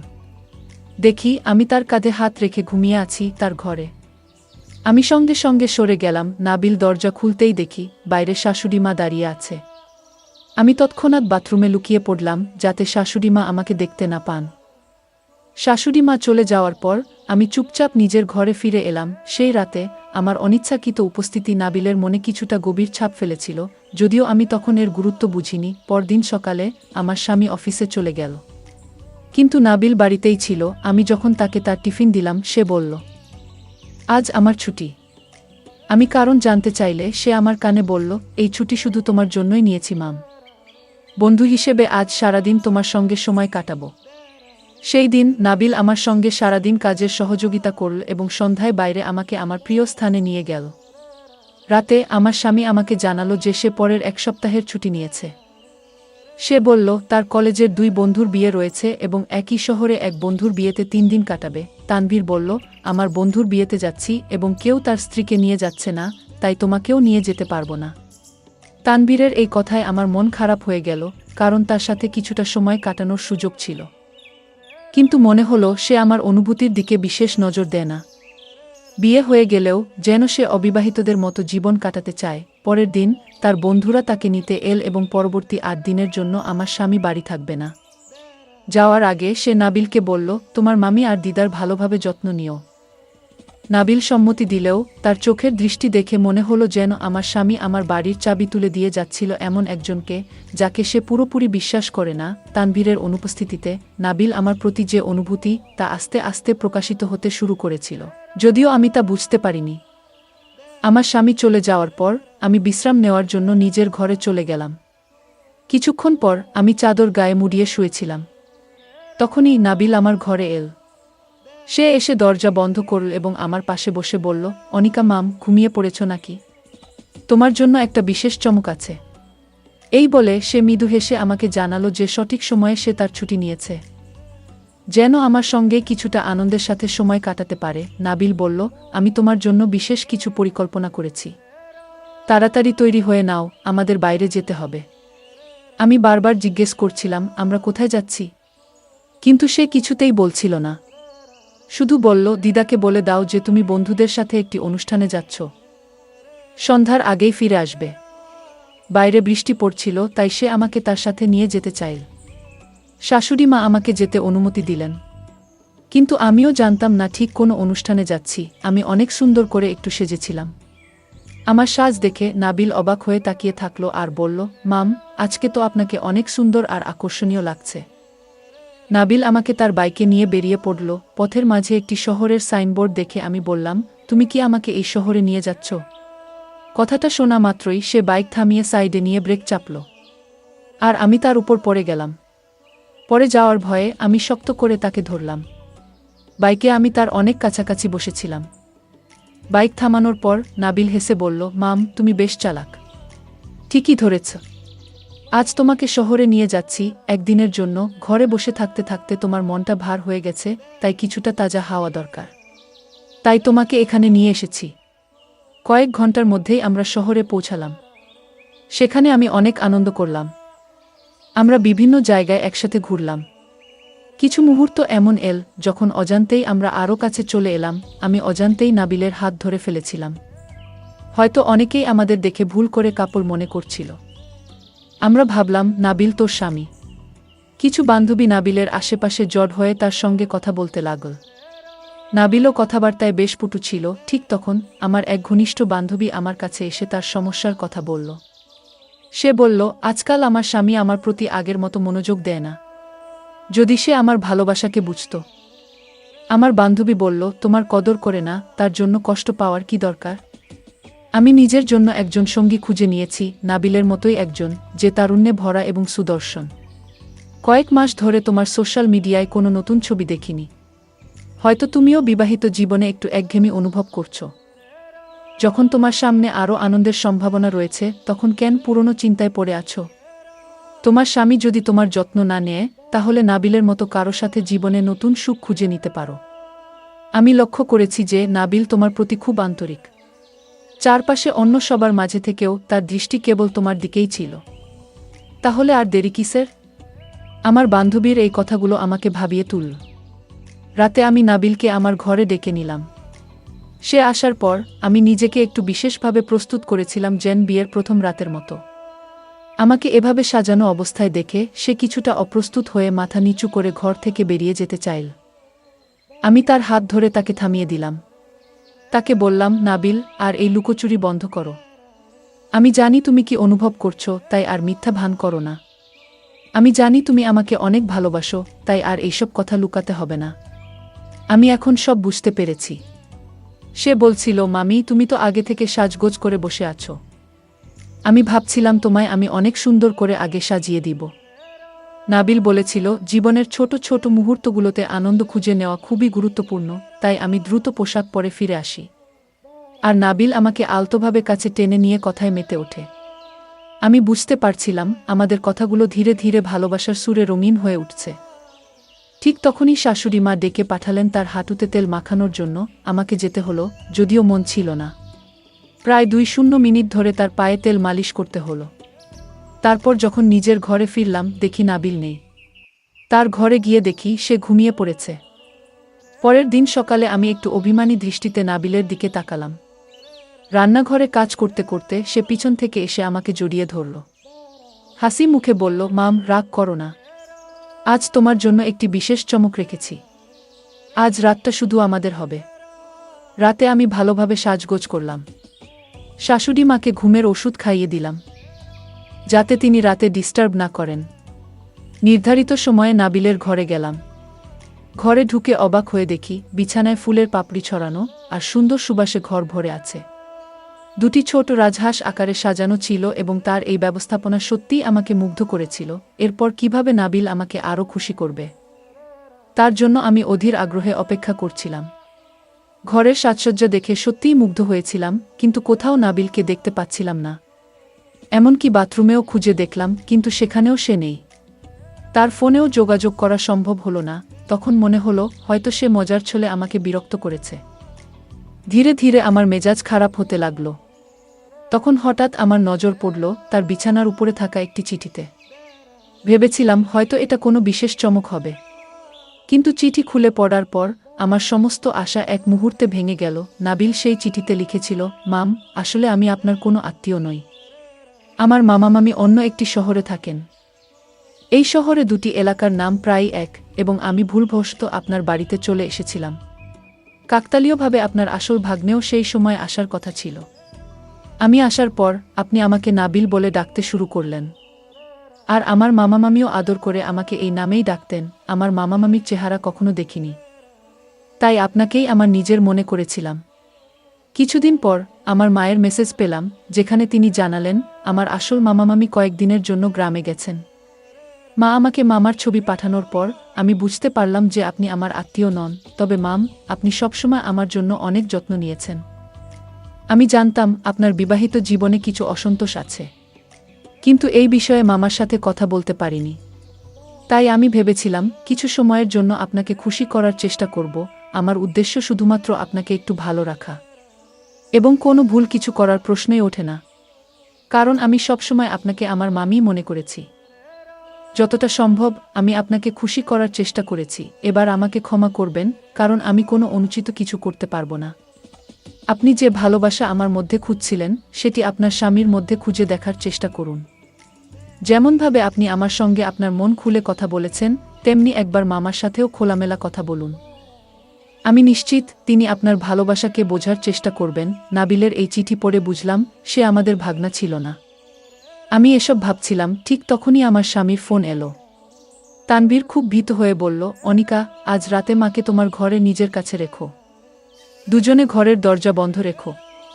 কিছুক্ষণ আগে আমার ফোনে দিদির আমেরিকা থেকে মেসেজ এসেছে যে তার ছেলে কয়েকদিনের জন্য আমাদের এখানে আসবে, কিন্তু কোনো কারণে সে আসতে পারছে না। নেটওয়ার্ক সমস্যার কারণে দিদি আমার সাথে যোগাযোগ করতে পারেননি। আজ সকালে দিদির মেসেজ পাওয়ার পর জানতে পারলাম আমাদের আসল ভাগনা এই শহরে আসেনি। গত কয়েকদিন ধরে আমাদের বাড়িতে যে নাবিলের নাম করে থাকছিল সে আসলে এক প্রতারক। তুমি কোনো চিন্তা করো না, আমি রওনা দিয়েছি এবং শীঘ্রই বাড়ি পৌঁছে তাকে পুলিশের হাতে তুলে দেব। আমার স্বামীর কথা শুনে বুঝলাম নাবিল আসলে ভুল করে আমাদের বাড়িতে চলে এসেছিল, তবে সে আমার প্রতি কোনো খারাপ দৃষ্টি দেয়নি, বরং সে আমাকে অনেক কিছু শিখিয়েছে এবং আমার জীবনের সামান্য কিছু আনন্দের মুহূর্ত এনে দিয়েছে। তার উপর আমার কোনো রাগ ছিল না। পরের দিন আমার স্বামী বাড়িতে এল, কিন্তু নাবিল ততক্ষণে বাড়ি ছেড়ে চলে গিয়েছিল। আমি আমার স্বামীকে সেই চিঠি দেখাতে পারিনি, তবে তাকে জানালাম যে নাবিল সব সত্যি কথা স্বীকার করেছে। সে আসলে ভুল করে আমাদের বাড়িতে চলে এসেছিল এবং তারও আমাদের মতোই ভুল বোঝাবুঝি হয়েছিল। এই কয়েকদিনে সে আমাদের বাড়িতে কিছুই খারাপ করেনি, তাই তার বিরুদ্ধে কোনো অভিযোগ তোলার প্রয়োজন নেই। আমার স্বামী আমার কথা বুঝতে পারল। নাবিল ছিল একটি ভালো পরিবারের ছেলে। সেই একই দিনে সে তার আসল মামা মামার সাথে আমাদের বাড়িতে এসে ক্ষমা চেয়ে নিল। সমস্ত ভুল বোঝাবুঝি দূর হয়ে গেল এবং তানভীরও তাকে ক্ষমা করল। নাবিল একজন ভালো পরিবারের ছেলে ছিল। আমাদের ক্ষমা চাওয়ার পর সে বিদায় নিয়েছিল। যদিও সে একরকম ছদ্মবেশে এসেছিল, কিন্তু আমার জীবনের অল্প সময়ের জন্য হলেও সে আমাকে প্রকৃত ভালোবাসার অর্থ শিখিয়ে গেছে। সে আমাকে শিখিয়েছে যে সবাই মনের ভাষা বুঝতে পারে না। যদি কোনো ব্যক্তি আমাদের অনুভূতি না বুঝে, তবে সেটা তাকে স্পষ্টভাবে জানানো উচিত, যাতে সে বুঝতে পারে আমরা আসলে কি চাই। আমি আমার স্বামীকে বলেছিলাম কতটা একা অনুভব করছিলাম। সেই দিন থেকেই আমার স্বামী 6 মাস পর পর আমাদের জন্য কোথাও না কোথাও ভ্রমণের পরিকল্পনা করতে শুরু করল। সে আমাকে আরও বেশি সময় দিতে শুরু করল। এখন আমি আমার সংসার জীবনে অনেক খুশিতে রয়েছি। বন্ধুরা, যদি এই গল্পটি ভালো লেগে থাকে তাহলে দয়া করে ভিডিওটি লাইক করুন এবং আমাদের চ্যানেলটি সাবস্ক্রাইব করুন। পাশে থাকা বেল আইকনটি প্রেস করুন যাতে করে আমরা যখনই নতুন ভিডিও আপলোড করি তার নোটিফিকেশন সবার আগে আপনার কাছে পৌঁছে যায়। ধন্যবাদ। দেখা হবে আমাদের পরবর্তী ভিডিওতে।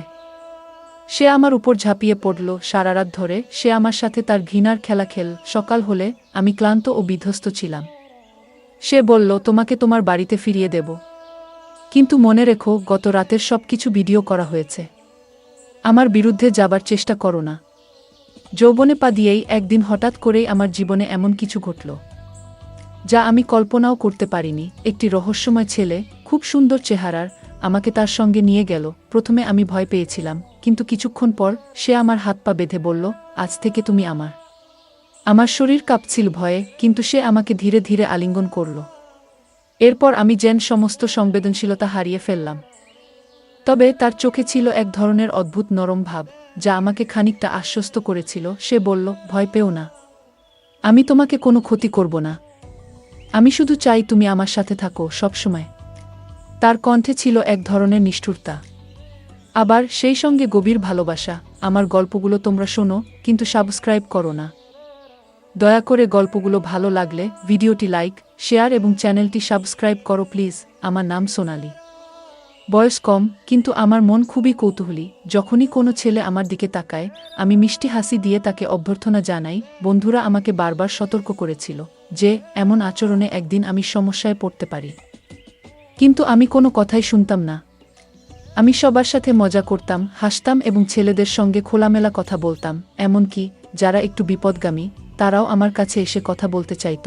এরকমই একদিন, যখন আমার বাবা বাড়িতে ছিলেন না, আমি দৈনন্দিনের মতো একটা ট্যাক্সি বুক করেছিলাম। বাবা থাকলে সবসময় আমাকে গাড়িতে তুলে দিতেন, কিন্তু সেই দিনটা ছিল একা যাওয়ার সাহসের দিন। মা খুব চিন্তা করছিলেন, আর আমি বললাম, মা, আমি এখন বড় হয়ে গিয়েছি, সব ঠিক আছে।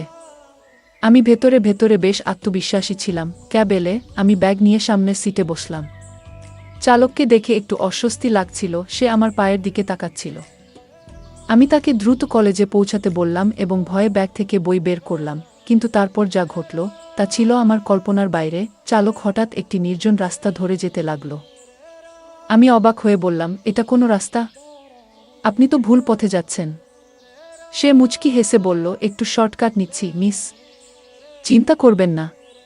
কিন্তু তার হাসিতে ছিল এক ধরনের শীতলতা যা আমার মনকে আরও অস্থির করে তুলল। আমি বইটি বন্ধ করে তার দিকে তাকালাম।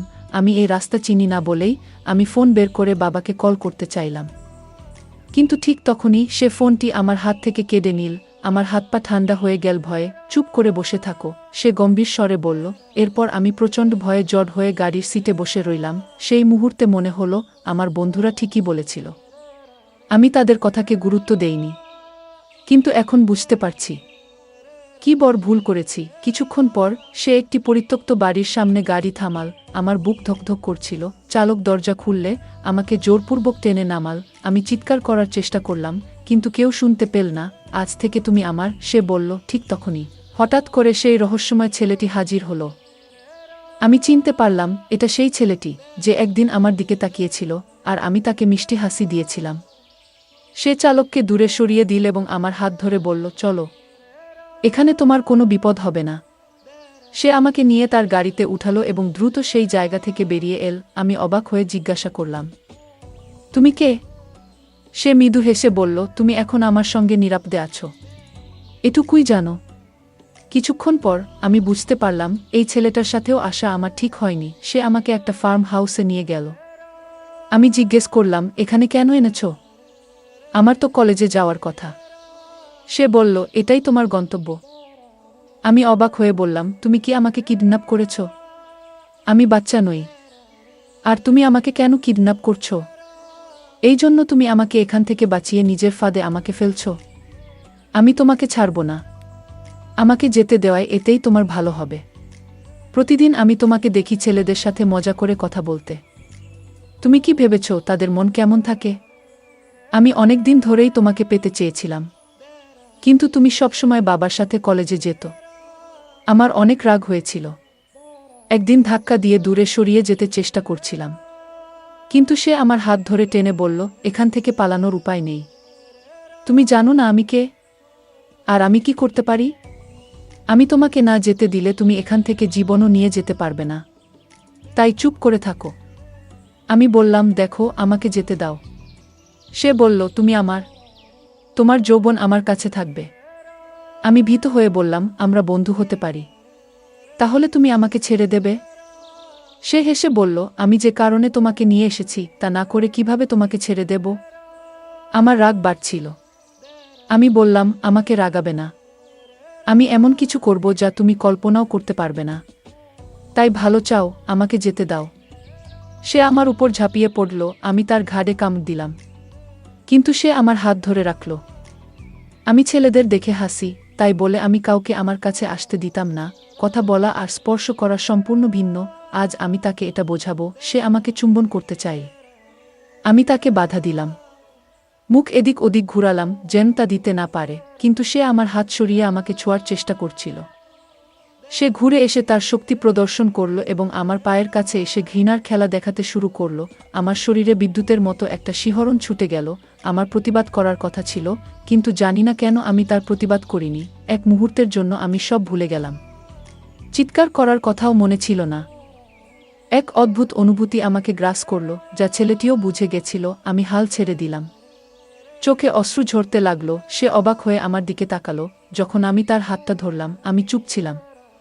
তারপর তাকে জড়িয়ে ধরলাম। সে আমাকে তার ঘৃণার খেলা দেখাতে লাগল। আমি বললাম, আমার সীমার মধ্যে থেকো। আমি তোমায় গোলাম না। ছেলেটি আমার কথা শুনে নিজেকে শক্ত করল। কিছুক্ষণ পর সে বলল, তুমি বসো, আমি চা বানাচ্ছি।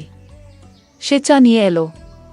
আমি জানতাম না সে কে, কিন্তু তাকে বিশ্বাস করতে শুরু করেছিলাম। অবশেষে সে বলল, সোনালি, আমি তোমাকে ঘৃণা করি। ভেবেছিলাম তোমার জন্য সবকিছু নষ্ট করব, কিন্তু পারলাম না। তুমি এখন আমার সঙ্গে থাকবে। তার কথায় আমার বুক ধক করে উঠল। আমি কাঁদছিলাম। আমার কারো সাথে শত্রুতা ছিল না। ছেলেটাকে সুনীল নামটা শুনেই আমার মনে আলো জ্বলে উঠল না। কেন আমাকে ঘৃণা করছো? আমি তো কারো শত্রু নই। সে বলল, তোমার চোখেই সব বুঝে গেছি। সে রাগান্বিতভাবে আমার দিকে তাকালো এবং আবার তার ভালোবাসা দেখাতে লাগলো। আমি নিজেকে সমর্থন করার চেষ্টা করলাম। রাত হয়ে আসছিল। আমি চিন্তিত ছিলাম, পরিবারের সবাই আমাকে খুঁজছে। আমি বললাম, দেখো, আমাকে ছেড়ে দাও। মা খুব কাঁদছে। আমার ভাই নিশ্চয়ই ভীষণ চিন্তিত। সে রেগে গিয়ে বলল, তোমার কি মনে হয় আমি অন্যের কথা শুনি?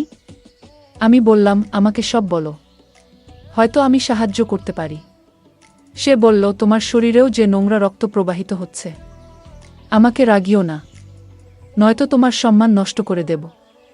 আমি বললাম, আর কি বাদ রাখছ? আমি এখান থেকে বের হলেই তো সবাই জানতে পারবে আমার সাথে কি হয়েছে। তুমি আমার সব কিছু নষ্ট করে দিলে। এখন আবার কি করার বাকি আছে? সে রাগ করে রুম থেকে বেরিয়ে গেল। আমি আর নিজেকে সামলাতে পারছিলাম না। আমি কাঁদতে শুরু করলাম এবং রুমে কিছু প্রমাণ খুঁজতে লাগলাম। একটা ছবি পেলাম যেখানে একটা মেয়ে আছে। মনে হলো মেয়েটা তার বান্ধবী। আমি ভাবলাম, ছবিটা দেখিয়ে তাকে ব্ল্যাকমেইল করতে পারি। বিছানায় বসেছিলাম আর ভাবছিলাম, আমার জীবনটা মনে হয় এখানেই শেষ হয়ে যাবে, আর আমি কাউকে আমার মুখ দেখাতে পারবো না। কিছুক্ষণ পর ছেলেটা দরজা খুলে আমার কাছে এসে বলল, কাঁদছো কেন? আমার চোখ লাল ছিল। আমি ছবিটা দেখিয়ে বললাম, তুমি আমাকে কিডন্যাপ করেছো কেন? যদি তোমার বান্ধবী জানতে পারে, কত কষ্ট পাবে। হঠাৎ সে আমার হাত থেকে ছবিটা ছিনিয়ে নিল। ছেলেটি ছবিটার দিকে তাকিয়েছিল। তার চোখ ভিজে গেল। আমি ওর কাছে এসে জিজ্ঞেস করলাম, কি হয়েছে? সে বলল, এই ছবিতে যে আছে সে আমার বোন হয়। তারপর সে বলল, চলো ডাইনিং টেবিলে বসি। আমি জিজ্ঞেস করলাম, তোমার বোনের বিয়ে কি হয়ে গেছে? সে উত্তরে বলল, আমার বোন আর বেঁচে নেই, আর তার মৃত্যুর জন্য তোমরাই দায়ী। আমার চোখে জল এসে গেল। আমি বললাম, কি বলছো? আমি তোমার বোনকে চিনি না। তুমি ভুল বুঝছো। সুনীল বলল, তোমার ভাই আমার বোনের সাথে প্রতারণা করেছে। তাকে গর্ভবতী করে ছেড়ে দিয়েছে, আমার বোন অপমান সহ্য করতে না পেরে আত্মহত্যা করেছে। আমি বললাম, আমার ভাই এমনটা করতে পারে না। রাজীব বলল, তোমার ভাইয়ের জন্য আমার বোনকে সমাজের অপমান সইতে হয়েছে। তাই আমি প্রতিশোধ নিতে চেয়েছি। তোমাকে অপমান করতে চেয়েছিলাম। আমি বললাম, তুমি যা খুশি কর, কিন্তু আমি তোমার সন্তানের মা হতে রাজি আছি। তোমার বোনের মতো আমি আত্মহত্যা করব না। তারপর আমি রুমে চলে এলাম, রাগে আমি কাঁপছিলাম। আমি তার রুমে এসে বললাম, তোমার বোনের মৃত্যু ফেরানো সম্ভব নয়, কিন্তু সব দোষ আমার ভাইয়ের নয়, তোমার বোনেরও ছিল। সে আমার উপর ঝাঁপিয়ে পড়ল, তার সমস্ত ঘৃণা প্রকাশ করল। আমি বাধা দিইনি, তার ব্যথা মুছে ফেলতে চেয়েছিলাম। সারা রাত ধরে সে আমার সাথে তার ঘৃণার খেলা খেল। সকাল হলে আমি ক্লান্ত ও বিধ্বস্ত ছিলাম। সে বলল, তোমাকে তোমার বাড়িতে ফিরিয়ে দেব, কিন্তু মনে রেখো, গত রাতের সব কিছু ভিডিও করা হয়েছে। আমার বিরুদ্ধে যাবার চেষ্টা করো না। আমাকে তার গাড়িতে করে বাড়ি নিয়ে এলো। বলল, তুমি নামো, কিন্তু আমি তোমার বাড়ির ভেতরে আসব। আমি অবাক হয়ে গেলাম। সে আমার সাথে ভেতরে ঢুকল। বাবা, মা, ভাই সবাই আমাকে দেখে প্রশ্ন করতে লাগল, কোথায় ছিলে সারা রাত? সুনীল আমার ভাইকে বলল, আমার বোনকে যারা কষ্ট দিয়েছে তাদের শাস্তি দেওয়া হয়েছে। আমার ভাই অবাক হয়ে বলল, তুমি কি করে আমার বোনের কাছে এলে? সুনীল বলল, তোমার বোনের জীবন নষ্ট করেছি, এখন এটাই তোমাদের শাস্তি। আমি নিজেকে আত্মহত্যা থেকে বাঁচালাম, প্রতিশোধ নেওয়ার পরিকল্পনা না করেই। আমার মা এসে জিজ্ঞেস করলেন, এটা কি নিষ্ঠুর? আমি বললাম, এই লোকটি আমার সাথে যা করেছে তা কোনোমতেই সঠিক নয় মা। আমি সুনীলকে ভালোবাসতে শুরু করেছি। যদিও সে আমাকে তার ভাইয়ের অপরাধের জন্য দোষারোপ করেছিল এবং তার সাথে প্রতিশোধ নিতে চেয়েছিল, কিন্তু সেদিন সে আমার সাথে এসব বাধ্য হয়েই করেছিল। কারণ তার মাথায় শুধু তার বোনের মৃত্যুর প্রতিশোধ ঘুরছিল, কিন্তু সে আমার সাথে ভালো ব্যবহারই করেছিল। আর এখন আমার সাথে যা হয়েছে, এসব সবাই জানতে পারলে আমাকে মরা ছাড়া কোনো উপায় পাওয়া যাবে না। আমি তার প্রেমে পড়েছি। আমার কথা শুনে আমার মা অবাক হয়ে গেল আর বলল, সুনীল কি রাজি হবে? আমি বললাম, হ্যাঁ, মনে হয় রাজি হবে। কারণ সেদিন রাতের এসব ঘটনার পর আমি তার চোখে আমার প্রতি ভালোবাসা দেখেছি। তারপর আমার মা বলল, দেখো, তোর যা ভালো মনে হয়। কয়েকদিন পর সুনীল আমাদের বাড়িতে আসলো। আমি তাকে দেখে অবাক হয়ে গেলাম, আর তাকে দেখে কান্না চলে আসলো। আমি কাঁদছিলাম। আমার কান্না দেখে সুনীল আমার হাত ধরে বলল, সোনালি, আমিও তোমায় ভালোবাসি, কিন্তু আমার বোনের মৃত্যুর কারণে আমি প্রতিশোধ চেয়েছিলাম। তোমার ভাইয়ের জন্য আমি কষ্ট পেয়েছি, কিন্তু তুমি নির্দোষ। আমার তোমার সাথে এসব কিছু কাজ করা ঠিক হয়নি। আমি এখন বুঝতে পারছি। আমাকে মাফ করে দিও। তোমার ভাইয়ের প্রতি রাগ আমি তোমার কাছে দেখিয়েছিলাম। আমাকে মাফ করে দিও। তার চোখে জল ছিল। আমি বললাম, তাহলে এখন কি হবে? সে বলল, আমরা দুজনেই একে অপরকে ভালোবাসি, বাকি শুধু বিয়ে করা। আমরা দুজনেই বাড়ি থেকে বেরিয়ে গেলাম, আর আমার পরিবারের সদস্যরা আমাদের দিকে তাকিয়ে থাকল। এখন আমি খুশি, কারণ যার কারণে আমার জীবনটা নষ্ট হওয়ার পথে ছিল, সেই আমার জীবনটা ঠিক করে দিল। আমরা বিয়ে করে চেয়েছিলাম, এখন আমরা একসঙ্গে সুখে সংসার করছি। সে আমাকে অনেক ভালোবাসে। গল্পটা কেমন লাগলো জানাতে ভুলবে না। আরও মজার মজার রোমান্টিক গল্প শুনতে চাইলে ভিডিওটি লাইক, শেয়ার এবং চ্যানেলটি সাবস্ক্রাইব করতে এবং বেল আইকনটি টিপতে ভুলবে না। ধন্যবাদ। খালা বলল, কেউ আবার আসতে পারে, তাড়াতাড়ি কাজ করেন। এরপর আমি আমার কাজ শুরু করলাম। হ্যালো বন্ধুরা, আমি আজকে তোমাদেরকে বলবো কাজের খালার সাথে ঘটে যাওয়া এক গোপন ঘটনা। বন্ধুরা, আমি আব্দুল, আমার বয়স 20 বছর, এক ইঞ্জিনিয়ারিং কলেজের সেকেন্ড ইয়ারের ছাত্র, থাকি কলকাতায় মেসে। আমার শখ গিটার বাজানো। আমাদের মেসে এক কাজের খালা আসে, সকাল বিকালের খাবার বানানো, ঘর পরিষ্কার করা, এইসব করে তারপর 10টার মধ্যে বেরিয়ে যায়। আজকে এই গল্পটি তাকে নিয়েই। খালার নাম রোকিয়া, বয়স 30 এর কাছাকাছি হবে। প্রথম থেকেই খালার সঙ্গে বন্ধুর মতোই ব্যবহার করি। খালাও আমার অনেক খেয়াল রাখে। খালাকে নিয়ে খারাপ কোনো চিন্তা করিনি কখনো, কিন্তু একটা ঘটনার পর আজ আমাদের দুজনের মধ্যে যৌন সম্পর্ক গড়ে উঠেছে। সেই ঘটনাটাই আজ বলবো। আজ থেকে প্রায় 2 মাস আগের ব্যাপার। একদিন সন্ধ্যায় অনেক বৃষ্টিতে ভিজে কলেজ থেকে বাড়ি ফিরলাম। খুব টায়ার্ড ছিলাম, তাই চান না করেই কিছু খেয়ে ঘুমিয়ে পড়লাম। পরের দিন সকালে উঠে দেখি খুব জ্বর। ইতিমধ্যে কলিং বেলের আওয়াজ। কোনো রকমে উঠে গিয়ে দরজা খুললাম। আমাকে দেখেই খালা বলল, কি হয়েছে তোমার? শরীর খারাপ নাকি? মুখ চোখের এরকম অবস্থা কেন? আমি বললাম, হ্যাঁ একটু জ্বর হয়েছে, আজকে কলেজ যাব না। তুমি একটু ঝোল ভাত করে দাও। খালা বলল, আচ্ছা। বলে ঘর পরিষ্কার করতে লাগল। একেই জ্বর, তারপর কোমরে বেশ ব্যথা করছিল। খালা বলল, তোমার কোনো চিন্তা নেই, আমি তোমার খেয়াল রাখবো এই কুদিন, বলে আমাকে উল্টো করে শুয়ে কোমরে মাসাজ করতে লাগলো। আরাম লাগাতে আমি কিছুক্ষণের মধ্যে ঘুমিয়ে পড়লাম। খালা কতক্ষণ মাসাজ করেছে জানি না। ঘণ্টা 2 পরে ঘুম ভেঙে দেখি খালা তখন যায়নি, বলল, রান্না করে রেখেছি, খেয়ে নিও।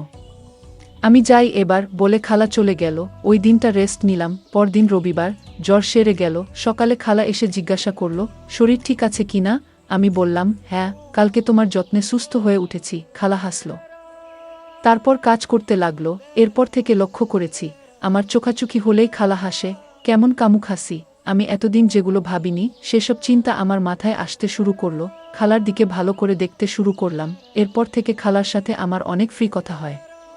তার মেমোরিতে আমি খারাপ ভিডিও দিয়ে দিতাম, খারাপ পিকচার দেই।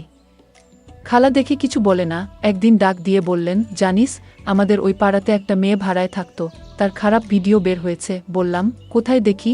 মোবাইলে দেখলাম রিসিভ ফোল্ডারে। আমি বললাম, কে দিছে এটা? খালা বলল, মেস মালিকের ছোট ভাই। আমি বললাম, আপনার না ভাই হয়, আপনি তার থেকে কেমনে নিলেন? খালা বলল, আমি জানি না, সে মোবাইলটা চাইল, আমি দিলাম। পরে দেখি এটা রান্নাঘরে দেখলাম। আমি খালাকে বললাম, খালা, একদিন যে বলেছিলাম আপনার কাছে শিখব, শিখাবেন না? তিনি বলল, কি শিখবি?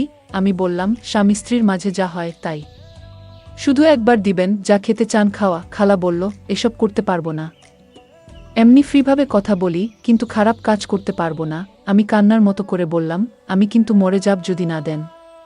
যদি নাই দিবেন, তবে কেন আমাকে এত আদর করেন? সবসময় ডাকেন, মাছের বড মাথাটা আমাকে দেন, বলে চলে আসলাম। সেদিন থেকে খালাকে ইমোশনাল ব্ল্যাকমেল শুরু করলাম। সেদিন দুপুরে ভাত খেলাম না। তাকে দেখিয়ে ভাতে জল ঢেলে দিলাম। সারাদিন কথা বলল না। রাতে গেলাম রান্নাঘরে। খালা বলল, ভাত খেলি না কেন দুপুরে? বললাম, এমনিতেই মন ভালো না তাই। খালা বলল, নাম্বারটা দেন, রাতে কথা বলবো। আমার নতুন একটা নাম্বার তার মোবাইলে মজনু নামে সেভ করে দিলাম। রাত 10টার সময় মিস কল দিল। আমি মেসের বাইরে আসলাম। তারপর কল দিলাম, বললাম, কি বলবেন? তিনি জানালো আমাকে যে আমি কেন পাগলামি করতেছি। খালা বলল, সে বিবাহিত, তার একটা 2 বছরের ছেলে আছে। আমি বললাম, শুধু একবার দিলে কি হয়? আপনাকে দেখলে আমি নিজেকে ঠিক রাখতে পারি না। আপনার স্বামীর সাথে থাকেন কেমন করে? খালা বলল, আমার কিছু মনে হয় না, না করলেও চলে। আমি বললাম, খালা, সত্যি একবার দেন না, চিরঋণী হয়ে থাকব। খালা বলল, দেখা যাক কি করা যায়। এরপর ফোনে কথা বলা শুরু হয়। 2015 সালের অক্টোবর মাস। কিছুদিনের জন্য মেস বন্ধ দিবে। খালাকে বললাম, খালা, আপনি আমার সাথে প্রায় 1 বছর কথা বলতেছেন, দিবেন দিবেন করে দিতেছেন না কেন? তিনি বলল, ভয় করে, যদি কেউ জানতে পারে তবে লজ্জায় মুখ দেখাতে পারবো না। 10 দিনের জন্য মেস বন্ধ হবে, তাই খালাকে গরম করে তুলতেছি বিভিন্ন কৌশলে। 10ই অক্টোবর খালাকে কল দিয়ে বললাম, দেখুন, আমি আপনাকে পছন্দ করি এবং ভালোবাসি। আপনাকে তুমি বলতে চাই, তবে তা মোবাইলে, মেসে সবার সম্মুখে আপনি করে বলবো। খালা বলল, তোমাকেও আমার ভালো লাগে। কিন্তু আমি বললাম, কোনো কিন্তু নয়, তুমি আমার চাহিদা পূরণ করবে কিনা? খালা বলল, করব, কিন্তু কোথায়? আমি বললাম, তোমার এলাকা, তুমি জায়গা নির্ধারণ করো। অবশেষে খালা টোপ গিল। কিন্তু মেসে এসব করার সময় ও জায়গা হচ্ছে না। 15ই অক্টোবর কলেজ মাঠে আওয়ামী লীগের সমাবেশ হবে, এটার সুযোগ নিতে হবে। 14ই অক্টোবর রাতে খাবার পর খালা যখন বাড়ি যাবে তখন আমি রান্নাঘরে আসলাম। দেখি তিনি বাড়ি যাবার জন্য রেডি হচ্ছে, কোনো কথা না বলে। চারিদিকে এক নজর দেখে নিলাম। খালার কানে কানে বললাম, কালকে সবাই বাইরে থাকবে, দুপুরে মেস খালি, তখন কিন্তু দিতে হবে, নচেত আমি তোমার রান্না খাবো না। খালা কিছুই বলেনি, শুধু নির্বাক দাঁড়িয়ে থেকে চলে গেল। খালা ভাবতেই পারেনি আমি তার শরীরে হাত দিব। 15 তারিখ সকালে খাবার দেওয়ার পর বলল, তুমি তাড়াতাড়ি চলে এসো। আমি বললাম, আমি তো লোক দেখানো যাব, সমাবেশে থাকবো না, তাড়াতাড়ি চলে আসব। খাওয়া সেরে মেসের সবাই আওয়ামী লীগের সমাবেশ দেখতে চলে গেল। লোকে লোকারণ্য, রাস্তায় মানুষের ভিড়ে হাঁটা অসম্ভব। কলেজ মাঠে পৌঁছে সবার সঙ্গ ত্যাগ করে ফাঁকা স্থানে এসে খালাকে কল দিলাম, তিনি কল ধরল না। অনেকবার কল দিলাম, অবশেষে দুপুর 12টায় মিস কল দেয়া। আমি কল দিয়ে বললাম, আমি কি মেসে যাব? খালা বলল, এসো, আমি অনেক চিন্তা করে আসতেছি। কলেজ মোড়ের রাস্তা বন্ধ করে দিচ্ছে, তাই তালতলা হয়ে বিজিবি ক্যাম্পের পিছন দিয়ে ভোকেশনাল মোড হয়ে মেসে আসলাম। মেসে পৌঁছে দেখি সাবেক কন্ট্রোলার রতন দাদা মেসের চ্যানেলে কলেজের সমাবেশ দেখতেছে। আমি বললাম, দাদা কখন এলেন বাড়ি থেকে? ও বলল, আসলাম 1 ঘন্টা আগে, কলেজ মাঠে যা ভিড়, তাই মেস এসে টেলিভিশনের সমাবেশ দেখে বিকালে বাড়ি যাব। আমি বললাম, দেখেন। আমি আমার রুমে গিয়ে খালাকে কল দিলাম, খালা রিসিভ করলে। আমি বললাম, জানু তুমি বলো, কেন যে রতনদা আসছে? খালা বলল, আসছে তো কি হয়েছে? এত অস্থির হও না, আজকে তোমাকে দিব, কথা দিলাম। আমি বললাম, কি করে দেবে? খালা জানালো, তোমার চাহিদা পূরণ করব রাতে, তুমি তৈরি থেকো। আমি বললাম, কেমনে? কখন দিবে? কোথায় দিবা? খালা বলল, সন্ধ্যা 7টার সময় তুমি মেসের পাশের পুকুর পাড়ের ঝুপে গিয়ে আমায় ফোন দিবা। আমি বললাম, আচ্ছা। আমি সন্ধ্যা 6:30-এ রান্নাঘরে গেলাম, খালাকে বললাম, মনে আছে তো? আর মাত্র 3-0 মিনিট বাকি আছে, আমায় মিস কল দিবেন, আমার মেসে থাকার দরকার নাই, বাইরে আছি। 7টার সময় কল দিলাম। খালা বলল, আরেকটু সবুর করো, তরকারি রান্না বসায় দিয়ে যাচ্ছি, একটু অন্ধকার হোক। আমি 1 ঘন্টা যাবৎ ঝুপে বসে মশার কামড় সহ্য করছি। 7:30 এ খালা কল দিল। আমি কেটে কল ব্যাক করলাম। তিনি বললেন, কোথায়? আমি বললাম, ঝোপের আড়ালে, শীঘ্র আসো। 5 মিনিট পর খালা আসলো। আমি তাকে টেনে ঝোপের আরও আড়ালে নিয়ে গেলাম। তিনি শরম পেয়ে বলল, আজ না, পরে আর একদিন হবে। আমি খালা শুনলাম না। খালা বলল, কেউ আবার আসতে পারে, তাড়াতাড়ি কাজ করেন এবারে। আমি খারাপ কাজ করা শুরু করি। কিছুক্ষণ পর মজা নেয়া হয়ে গেলে আমি ওখান থেকে চলে যাই। খালা ও তার কাজ চলে যায়। আমি ওখান থেকে মেসে না গিয়ে দোকান গেলাম। একটা চানাচুর প্যাকেট আর একটা জর্দা দিয়ে পান নিলাম খালার জন্য। 10 মিনিট পর মেসে গিয়ে খালাকে দিলাম। দেখি খালা লজ্জা পাচ্ছে। আমিও লজ্জা পাচ্ছি। এরপর থেকে 2 বছর পর্যন্ত আমরা মজা করতাম, তারপর আমি মেস চেঞ্জ করে নেই। যাই হোক, আজকের ভিডিওটি এই পর্যন্ত। যদি আমাদের ভিডিওগুলি ভালো লাগে তাহলে লাইক, কমেন্ট এবং শেয়ার করুন। আর সবার আগে ভিডিও পেতে আমাদের চ্যানেলটাকে সাবস্ক্রাইব করুন এবং পাশে আসা বেল আইকনটি অল করে দিন।